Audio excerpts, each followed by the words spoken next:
Okay, so we're looking on page 43 at example number 4, where we're doing inequalities with absolute value.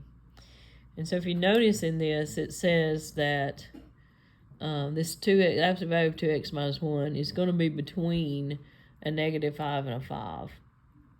And they write it like this. So how do we come up with that? How is this true? So if we look over here at this one, we got the absolute value of A is less than B. So let's make up some numbers here. So if we just say, okay, well, we're going to let A be X. So we got the absolute value of X. If we know that it is less than, let's just make up the number 3. So what values of X, whole number values, could I put in here and have it less than 3? So of course any positive like 0, 1, and 2 would be less than 3. But if the absolute value, I'd also have the absolute value of -1, and the absolute value of -2 would also be something less than 3. So if you kind of jot that on the number line right quick, it might help you see this. So I've got something like this. So my numbers were these numbers right in here, whole numbers.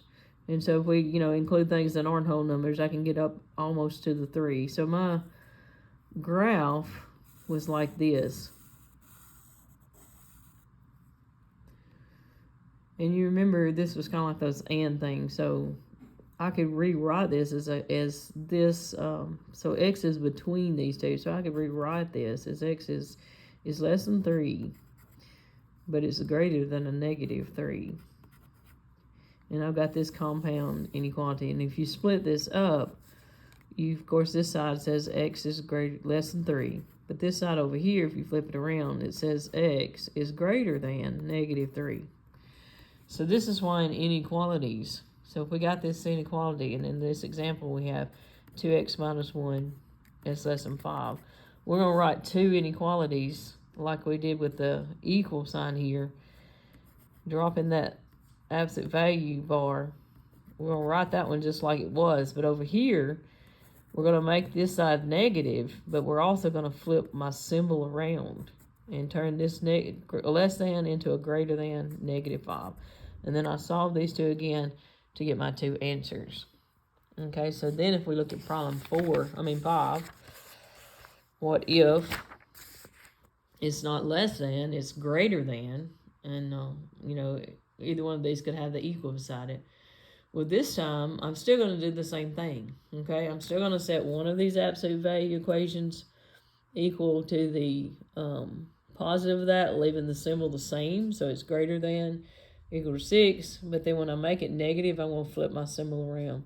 So I've got the two different equations. This time your graph, though, is just going to have the arrows pointing in the opposite direction instead of together. So what we've got to remember when we're doing the absolute value with inequalities is not only we're setting up two equations, the right side is one is positive, one's left on that, negative. When we take that negative, we're actually going to turn the symbol around also. Then we have situations in today's lessons where things are not right. So if we have the absolute value of x is equal to negative something, that's never going to be true. It doesn't matter what this negative is. It could be 2, 3, 4, 5, 6. The absolute value of something's never going to be negative, so this is never.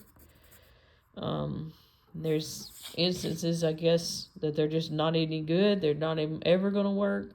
Well, that is that. Sometimes they could be always true. That may be unusual in this, but you have to, sometimes they'll work out. Sometimes they work out for only certain things. So on our homework tonight, we're going to try a couple of those and see if you can figure out what the answer might be. You may have to make up some things and try them.